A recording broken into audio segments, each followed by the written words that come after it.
Olá, estrategistas! Sejam muito bem-vindos à nossa premonição para a prova do Revalida INEP.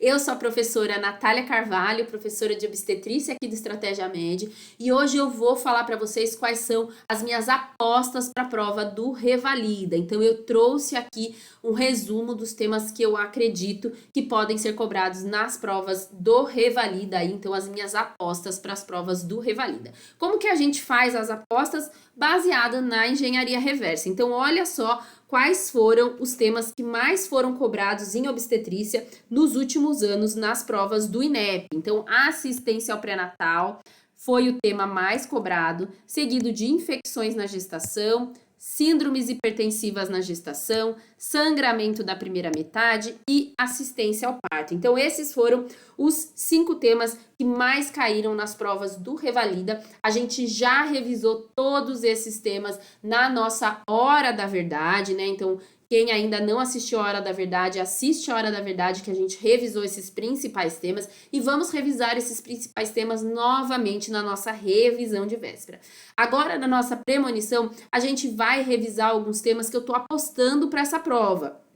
Então, a gente vai revisar trabalho de parto prematuro, diabetes na gestação, hemorragia pós-parto, sangramento da segunda metade, restrição de crescimento e vitalidade fetal, tá? Então, vamos revisar esses temas, porque são temas aí que eu tô apostando, que são temas que estão sendo cobrados com mais frequência aí nas provas do Revalida nos últimos anos, tá? Então, a gente vai começar falando de vitalidade fetal, a gente vai falar de cardiotocografia, tá? Então, cardiotografia tem sido cada vez mais cobrada nas provas do Revalida INEP.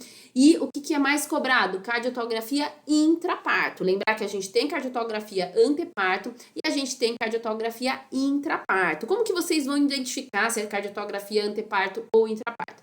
Pela história, né, que o examinador vai trazer aí na questão, e também na cardiotografia tem a região de baixo, onde mostram contrações. Então, para ser uma cardiotografia intraparto, a gente tem que observar contrações uterinas. A cardiotocografia intraparto, a gente pode classificar ela em categoria 1, que é uma cardiotografia normal, categoria 2, que é uma cardiotografia indeterminada, e categoria 3, que é uma cardiotografia que é sugestiva de hipóxia fetal, tá? Então, o que vocês têm que aprender? Como diferenciar uma categoria 1 de uma categoria 3. O que não foi categoria 1 e não for categoria 3 é categoria 2. Então, precisa memorizar os critérios para a categoria 1 e os critérios para a categoria 3. Eu trouxe aqui todos esses critérios para vocês. Então, quando que a gente vai considerar que uma cardiotocografia intraparto é categoria 1? Então, para ser categoria 1, precisa ter uma linha de base normal, então uma linha de base entre 110 e 160, variabilidade moderada, então uma variabilidade entre 6 e 25 batimentos por minuto. Então, o que é a variabilidade? É a variação da linha de base. Não pode ter desacelerações tardias ou variáveis. Então, esses 3 critérios são obrigatórios para a gente ter uma cardiotografia categoria 1.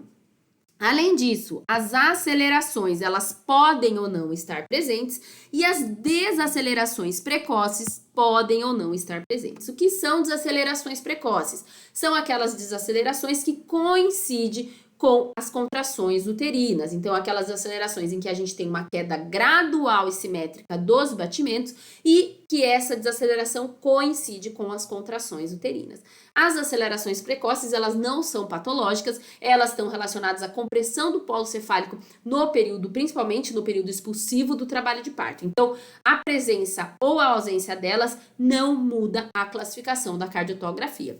Acelerações, a mesma coisa. Na cardiotografia intraparto, não é obrigatório a gente ter acelerações transitórias, diferente da cardiotografia anteparto, que para ser uma cardiotografia reativa, a gente precisa ter acelerações transitórias na cardiotografia anteparto, tá? Então, um exemplo aqui de cardiotocografia intraparto Categoria 1. Então, olha só, a gente tem uma linha de base normal, uma linha de base por volta aí de 120. Então, se a gente traçar uma linha reta aqui, a linha de base é por volta de 120. A gente tem variabilidade da linha de base, olha como a variabilidade tá bonita, né? Então, uma variabilidade entre 5 a 6 batimentos até 25 batimentos.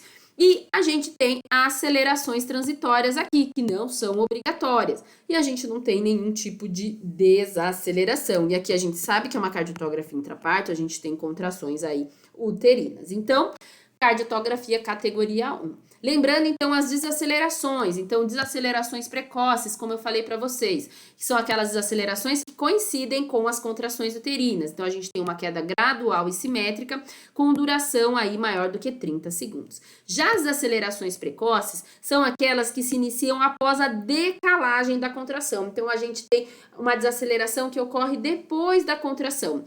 O formato da onda da desaceleração é igual, tanto na precoce como na tardia. Então, a gente tem também uma queda gradual e simétrica dos batimentos cardíacos com duração maior do que 30 segundos. A diferença é que a desaceleração precoce, ela coincide com as contrações e as acelerações tardias, elas ocorrem após a contração. Desaceleração precoce, como eu falei para vocês, não é patológica, está relacionada com a compressão do polo cefálico, é um reflexo vagal do feto, devido à compressão do polo cefálico. Já as acelerações tardias, elas estão relacionadas com hipóxia fetal. Então, essas acelerações ocorrem porque o feto já está numa situação de baixa oxigenação e aí com as contrações ele não consegue recuperar aí os batimentos cardíacos, tá? E as acelerações variáveis, essas são as únicas acelerações que podem ocorrer tanto anteparto como intraparto. Então, as acelerações precoces e tardias só ocorrem em intraparto, porque elas dependem das contrações para ocorrer.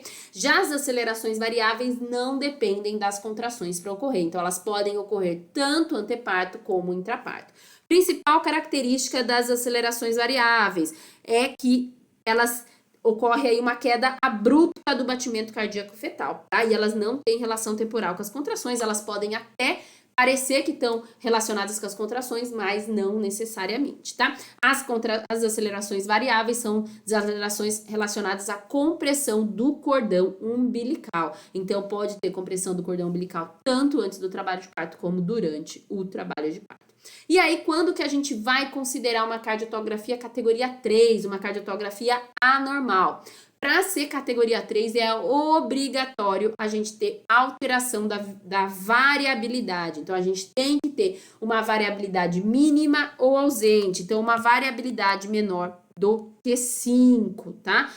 Junto com essa variabilidade, a gente precisa ter ou bradicardia, ou desacelerações tardias recorrentes, ou desacelerações variáveis recorrentes, ou ainda um padrão sinusoidal, tá? Então, variabilidade mínima ou ausente associado a bradicardia ou desacelerações variáveis recorrentes ou desacelerações tardias recorrentes, tá? Então, precisa ter esses critérios aí para a gente considerar uma cardiotografia categoria 3. O que não se enquadrar em categoria 1 nem em categoria 3 é categoria 2, tá? Então, uma cardiotografia aqui, categoria 3. Então, a gente tem uma linha de base normal, aqui não tá dando para ver, mas é uma linha de base próxima a 160. Uma variabilidade mínima, olha, é quase uma linha reta, né, a linha de base. Quase que a gente não vê aí variabilidade na linha de base. E desacelerações tardias, então uma queda gradual e simétrica dos batimentos após a contração uterina, tá? Então, variabilidade mínima com desacelerações tardias recorrentes, a gente está diante de uma cardiotocografia categoria 3. E aí, o que a gente faz, né, com essas cardiotocografias? Então, tanto a categoria 2 como a categoria 3, a gente vai ter que tomar alguma medida, tá? Então, quando a gente tem uma cardiotografia categoria 1, a gente vai seguir o acompanhamento do trabalho de parto. Agora, quando a gente tiver uma cardiotografia categoria 2 ou categoria 3, a gente tem que iniciar imediatamente as medidas de ressuscitação intrauterina. Se for um categoria 3, a gente já vai preparando a equipe aí para entrar na cesariana ou para local forceps se o bebê já estiver lá embaixo, porque a chance de ter uma melhora com as medidas de ressuscitação são melhores. Se for categoria 2, as chances de melhorarem com a ressuscitação intrauterina é maior. Então, se a gente tiver uma melhora do padrão cardiotocográfico, a gente vai manter o trabalho de parto. Se não melhorar o padrão cardiotocográfico, a gente vai resolver a gestação pela via mais rápida, ou pela uma cesariana de emergência, ou pelo um parto vaginal operatório.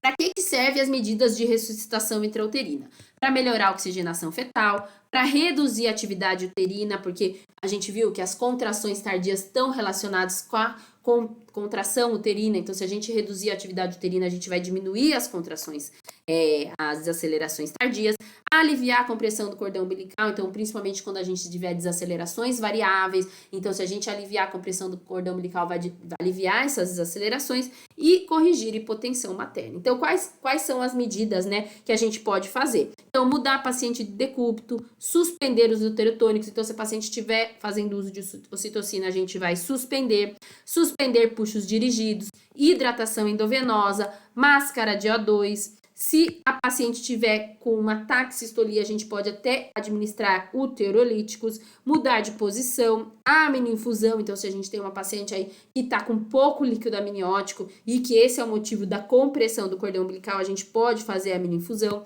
elevação do polo cefálico, corrigir hipotensão materna, a gente pode fazer, além, né, da mudança de posição e da hidratação endovenosa, podemos também administrar efedrina se a gente não tiver aí uma boa resposta às primeiras medidas. Então, várias medidas que a gente vai fazer, a gente faz essas medidas concomitantemente, conforme aí o que a gente está vendo na cardiotocografia, e ao mesmo tempo a gente começa a preparar a equipe para uma possível resolução da gestação, tá? Mas sempre as primeiras medidas primeiro, tá?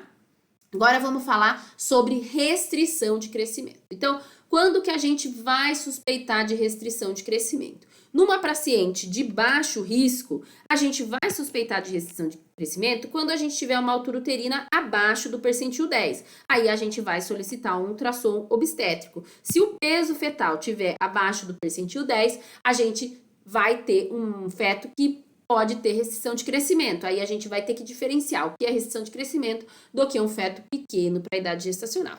Agora, se a gente tem uma gestante com alto risco para restrição de crescimento, já está indicado o ultrassom seriado entre 24 e 28 semanas, para justamente diagnosticar precocemente as restrições de crescimento.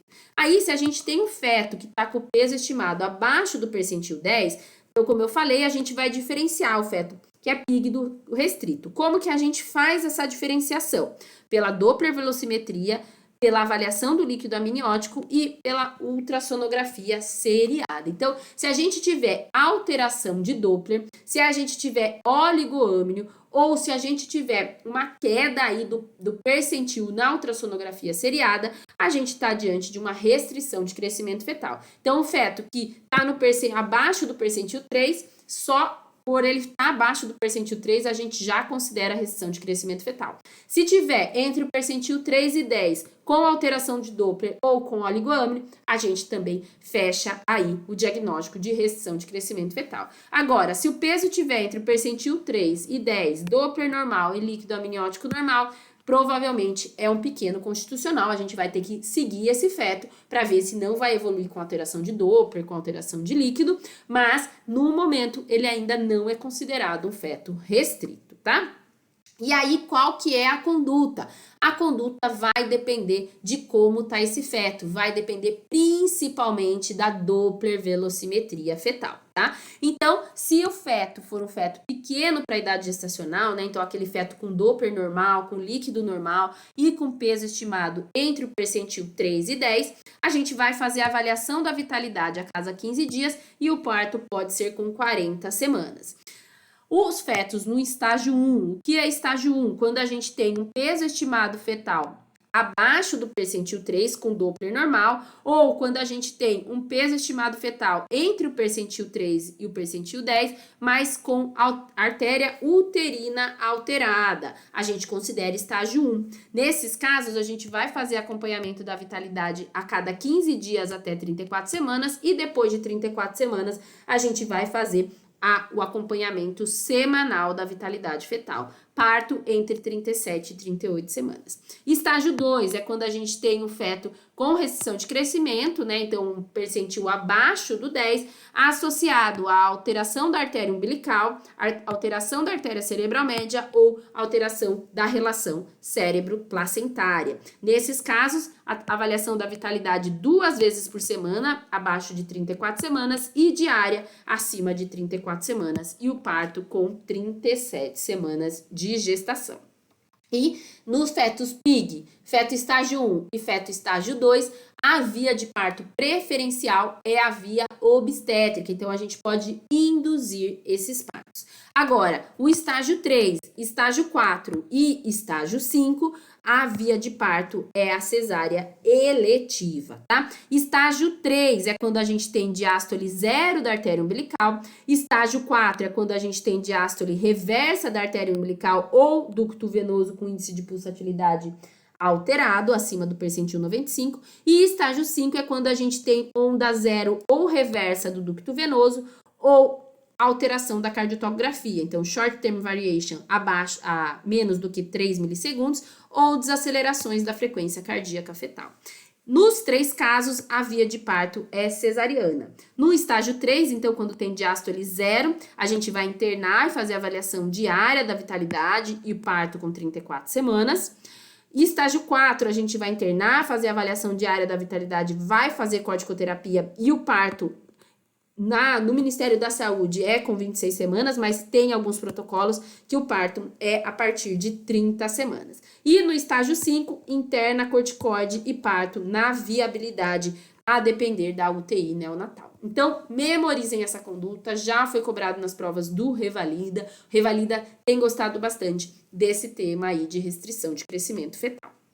Agora vamos para ruptura prematura de membranas. Então, primeira coisa, vamos lembrar como que é a definição de ruptura prematura de membranas. Então, a gente considera a ruptura prematura de membranas aquela ruptura que ocorre antes da mulher entrar em trabalho de parto. Não tem nada a ver com a idade gestacional. Então, quando a gente fala em ruptura prematura de membranas, a gente está falando da ruptura das membranas antes da mulher entrar em trabalho de parto. Se a mulher entrar, se a ruptura das membranas ocorrer antes de 37 semanas, é uma ruptura prematura pré-termo de membranas. Se a ruptura ocorrer após 37 semanas, é uma ruptura prematura de termo, tá? Então, abaixo de 37 semanas, ruptura prematura pré-termo de membranas. Então, lembrar que o termo prematura é fora de trabalho de parto, não tem a ver com a idade gestacional, tá? E qual que é a conduta? A conduta vai depender da idade gestacional. Então, abaixo de 24 semanas, na grande maioria das vezes, a orientação é indução do parto, porque esse feto aí, ele tá abaixo da viabilidade e a chance de complicações maternas são grandes. Então, a gente vai tomar uma conduta junto com o casal, logicamente, mas pensando na parte técnica e na parte médica, a melhor conduta é a indução do parto. Pode fazer a conduta expectante, se essa for a decisão do casal, assinando o termo de consentimento e tudo mais. E aí, quando atingir 24 semanas, a gente começa aí a conduta expectante. Então, entre 24 e 34 semanas, a conduta é expectante, né? Então, a gente vai tentar aí ao máximo segurar essa gestação até 34 semanas de gestação para diminuir aí as complicações da prematuridade. Então, a gente vai orientar repouso relativo, vai fazer a pesquisa para IgB, hidratação oral, controle infeccioso. Então, a maior complicação é a corioamnionites, então é importante fazer um controle infeccioso. A avaliação da vitalidade fetal, lembrar aí que ataque cardíaco fetal é um dos primeiros sinais de corioamnionites.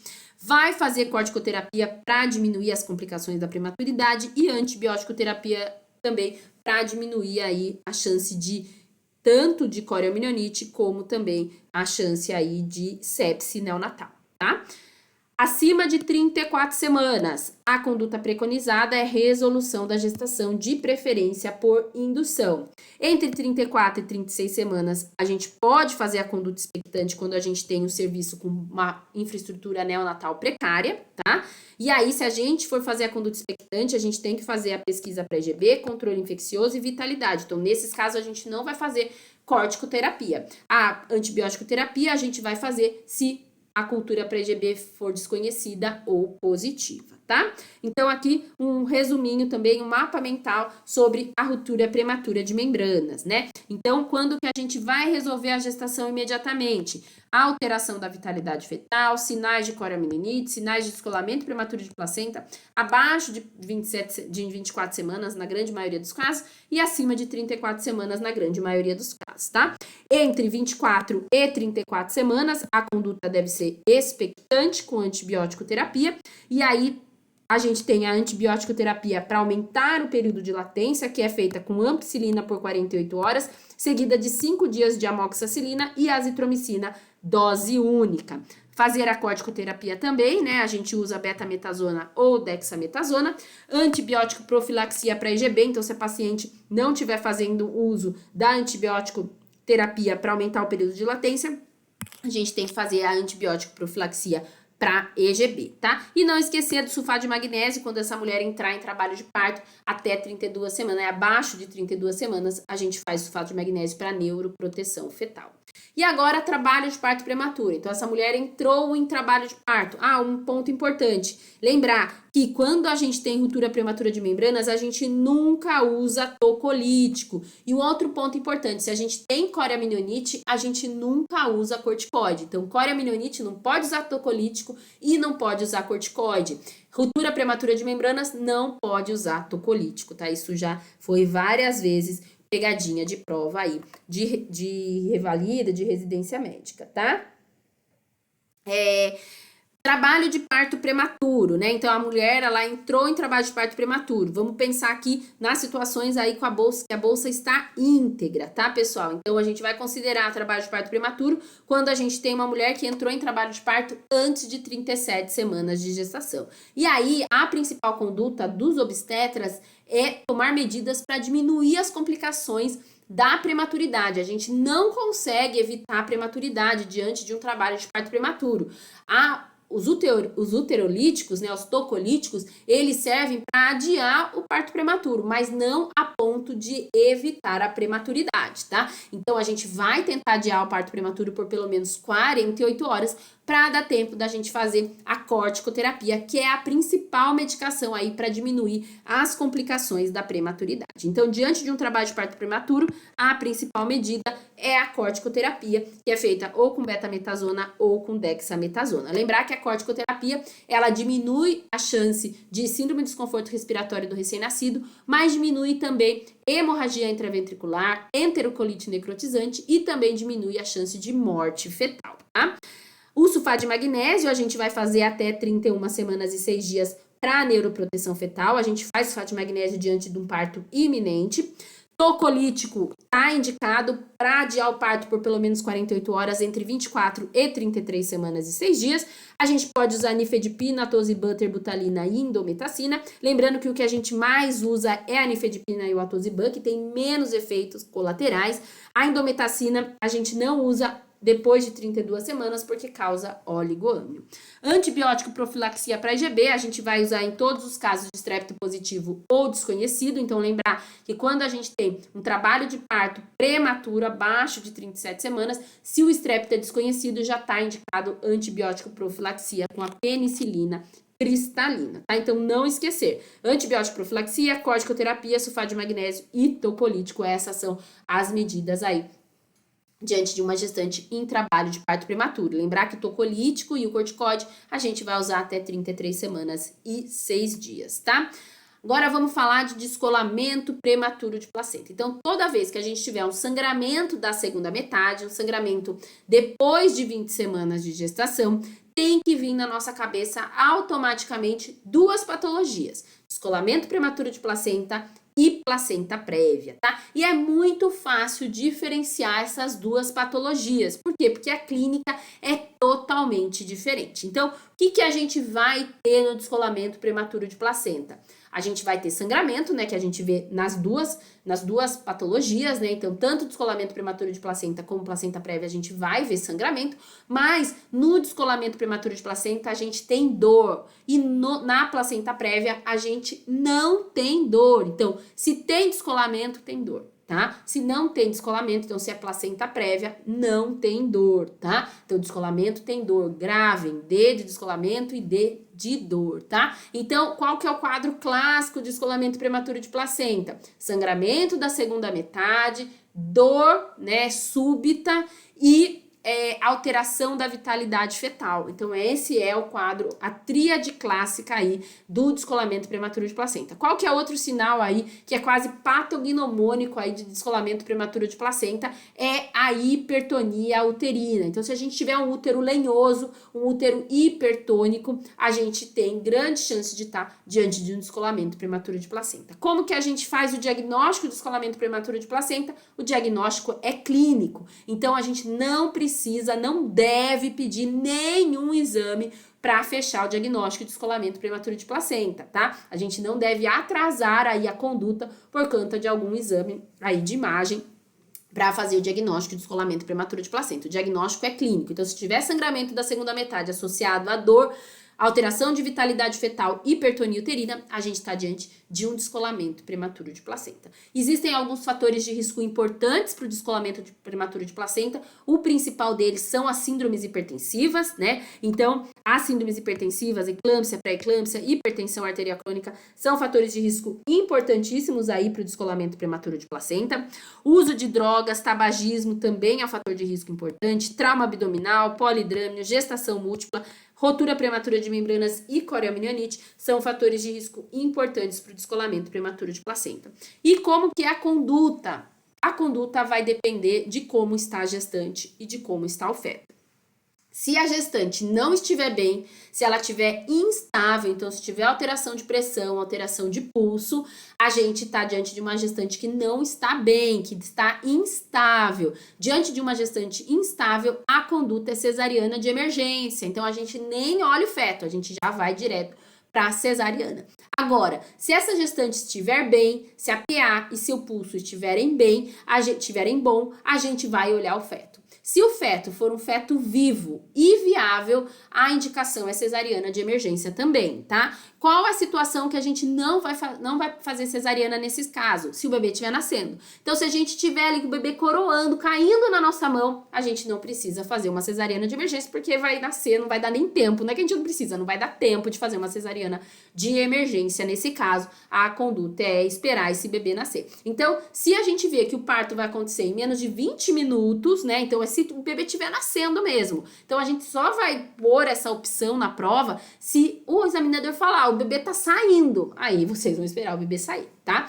Agora, se não, quando a gente tem um bebê vivo e viável, a gente vai para uma cesariana de emergência. Agora, se a gente tiver um feto morto ou um feto inviável, então uma gestação aí de 22, 23 semanas, a gente pode aguardar o parto vaginal por até 6 horas, se essa mulher se mantiver bem, se essa mulher se mantiver estável, ok? Se não, qualquer momento, se ela apresentar qualquer sinal de instabilidade, a gente resolve a gestação, ok?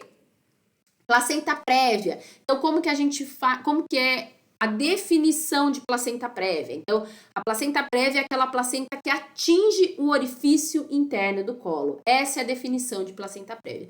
Se a gente vê que a placenta está atingindo o orifício interno do colo, a gente está diante de uma placenta prévia. A gente só pensa nesse diagnóstico depois de 20 semanas. Mas na placenta prévia, a gente consegue bater o martelo do diagnóstico somente a partir de 28 semanas, quando essa placenta já teve toda a sua migração. E aí a gente pode, então, ver se essa placenta realmente se mantém aí recobrindo o orifício interno do colo, ok? Se a placenta, ela não atinge o orifício interno do colo, mas ela dista menos de 2 centímetros ou de 20 milímetros do orifício interno do colo, a gente chama isso de inserção baixa de placenta. Então, a gente tem a placenta prévia, que é aquela que atinge o orifício interno do colo, e a gente tem a inserção baixa de placenta, que é aquela placenta que ela tá baixa, mas ela dista aí, ela não atinge o orifício do colo, mas ela dista menos de 20 milímetros do orifício interno do colo.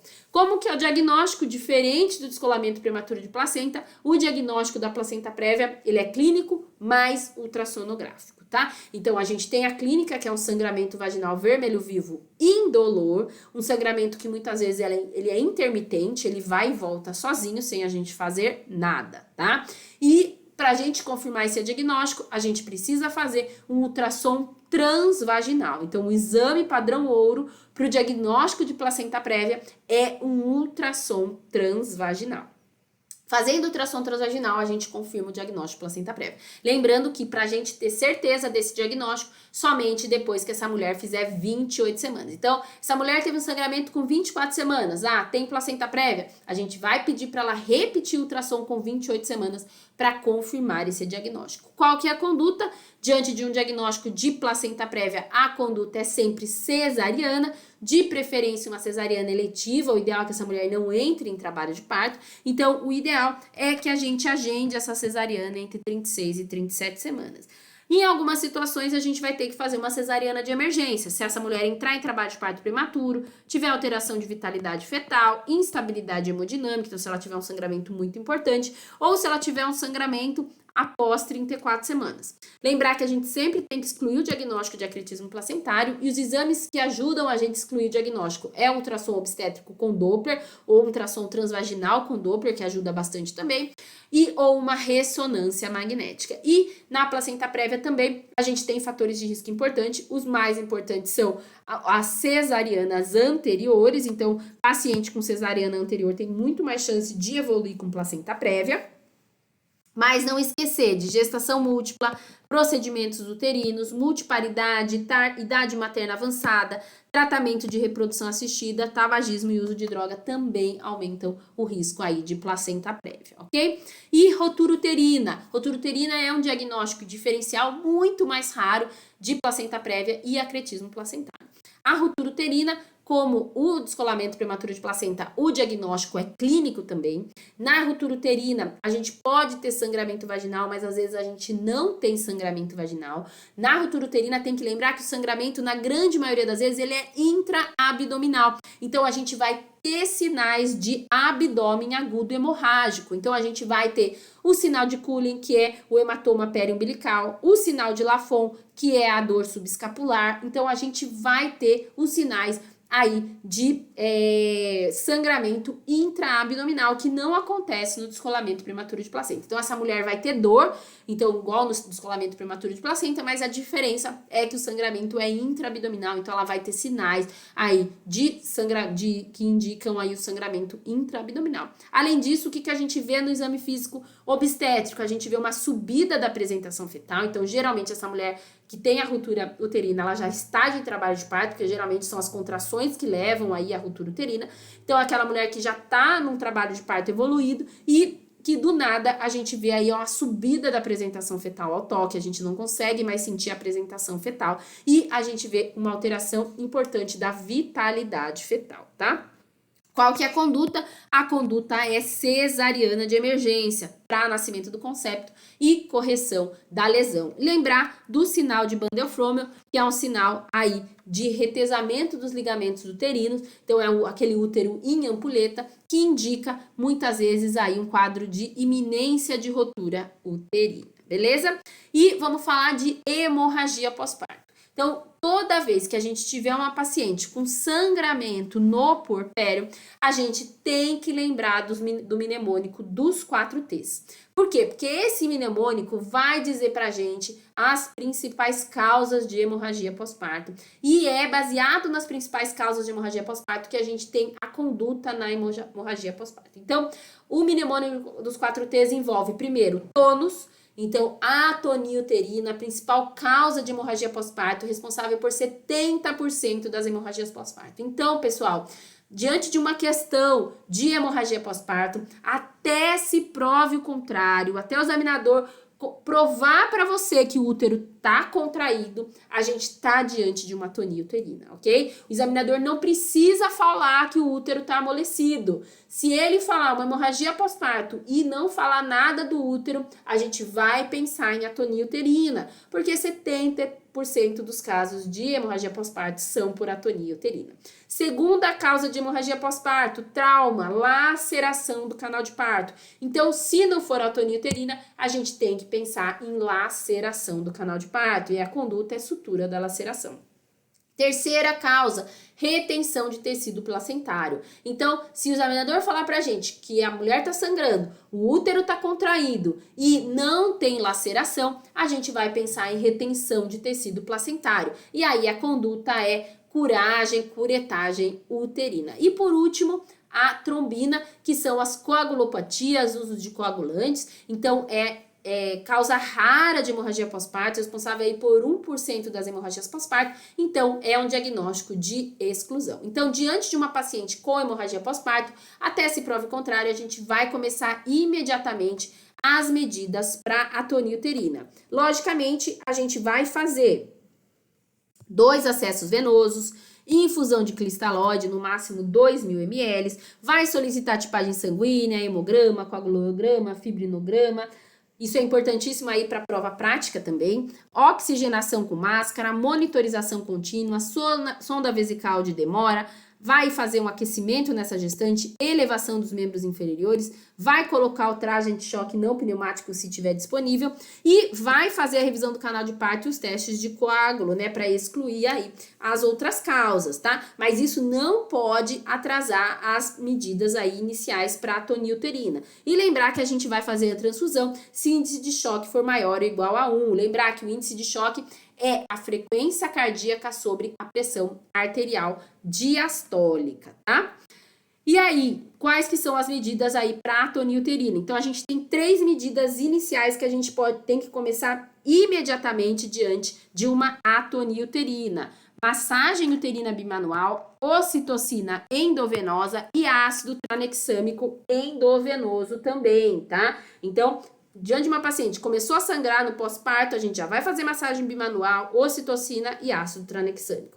Não teve resposta, metilergometrina intramuscular. Não teve resposta, misoprostol via retal. Lembrar que a metilergometrina está proibido em pacientes aí com hipertensão. Não teve resposta com os 3 uterotônicos, a gente vai para os dispositivos intrauterinos. Atualmente, a gente tem 2 dispositivos intrauterinos. A gente tem o balão de tamponamento intrauterino, que é conhecido como BIL, e o dispositivo intrauterino de controle hemorrágico induzido por vácuo, que é o JADA, que é um dispositivo novo e que pode ser cobrado na sua prova, tá? Não teve resposta com os dispositivos, aí a gente vai para a laparotomia. Primeiro, tentar as ligaduras vasculares e as suturas compressivas, como a sutura de Belint. Não teve resposta, aí sim a gente vai para histerectomia puerperal. Então, a histerectomia puerperal é o fim da linha, é a última medida diante de uma hemorragia pós-parto, ok? E último slide dessa aula, vamos falar de infecção puerperal. Então, quando que a gente vai pensar em infecção puerperal? Aquela paciente que no puerpério, geralmente a gente vê infecção puerperal aí depois de alguns dias de puerpério. Pode ter uma infecção puerperal aí em 24 horas pós-parto? Pode, mas é raro. A maioria das vezes a gente vê infecção puerperal aí com 5, 6, 7 dias de puerpério. E aí a gente vai ver uma gestante com febre, com dor abdominal, com loqueação fétida, um útero hipoinvoluído e muitas vezes amolecido, tá? Então a gente tem a tríade de Boom, que é o útero amolecido, doloroso e hipoinvoluído, tá? Qual que é a conduta diante de uma paciente com diagnóstico de infecção puerperal? Lembrar que o diagnóstico ele é clínico, né? E lembrar que as bactérias são várias, então são uma flora polimicrobiana. Qual que é a conduta? Internação hospitalar e antibiótico terapia endovenosa. Qual que é o antibiótico de escolha, pessoal? É a nossa famosa clindamicina e gentamicina. Então, na obstetrícia, sempre que a gente tem um quadro infeccioso, a gente vai usar, né, um quadro infeccioso grave, abdominal, uterino, a gente vai usar clindamicina mais gentamicina. Se a paciente ficar afebril por 24, 48 horas, a gente pode suspender o tratamento e dar alta para essa gestante, tá? E assim a gente finaliza aí a nossa premonição para a prova do Revalida. Então, aqui as minhas apostas, né? A nossa premonição aí para quem vai prestar as provas do Revalida, tá? Eu quero agradecer muito a presença de todos vocês. Qualquer dúvida, pode deixar aí a sua dúvida aqui pra gente, que a gente vai tirar todas as dúvidas de vocês. Tô desejando aqui uma excelente prova para vocês. Lembrando que a gente tá sempre aí com vocês nas nossas revisões de véspera, na nossa hora da verdade, nas nossas porta de prova e também nas correções. A gente sempre tá aí, o nosso time inteiro aí com vocês para vocês conseguirem o tão sonhado CRM. Esse é o nosso objetivo e por isso a gente fica com vocês até o fim dessa jornada, ok? Muito obrigada pela atenção de todos, um grande abraço e até mais!